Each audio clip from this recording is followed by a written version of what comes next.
We spent what was probably over a month not knowing what it was, if it was anything at all. But we spent those weeks since September 4th watching old home movies and documentaries my uncle had given me. We'd meet at the same spots every time. By the stream that runs diagonally through Noblewoods Park, off the main path by the rock bridge, around my front steps. She was the one with the car. It was now senior year, and neither of us really knew what that meant or was going to mean. At least not then. We'd lay on the ground, face up in the bark chips at the park, staring up at a dark star-filled sky. We'd often talk about our wishes and dreams, but never revealed them. The air smelled of sweat around the two of us. She, still in her dance clothes from school that day, and me, just nerves. We just used the time to learn everything we could about each other without saying a word. Maybe if he would have said something all those times, we would have known what it was a lot sooner.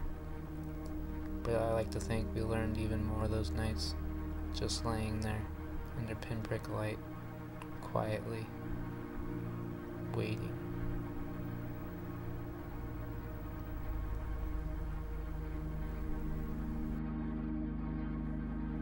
And it was on those nights that I find myself for the first time in my life asking for time to just go by a little slower, because I knew what it could be.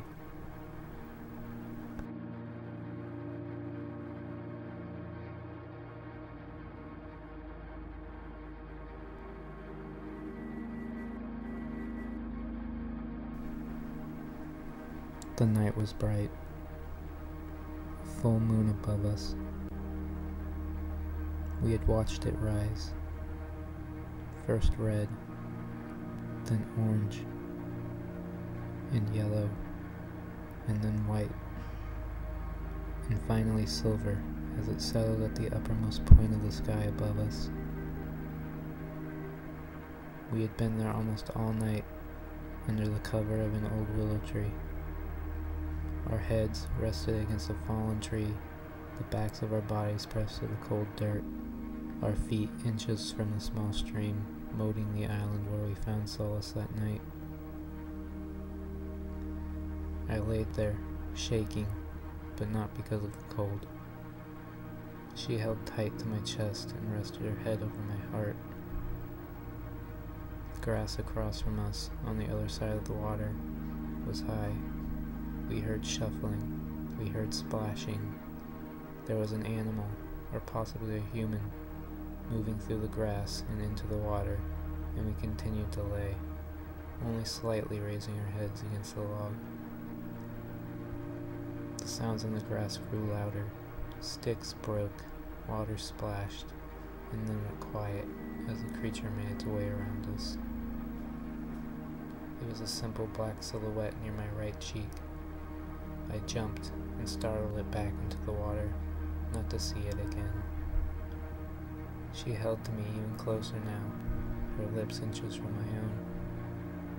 My shaking came to a halt, and at that moment, I kissed her for the first time, and she laughed.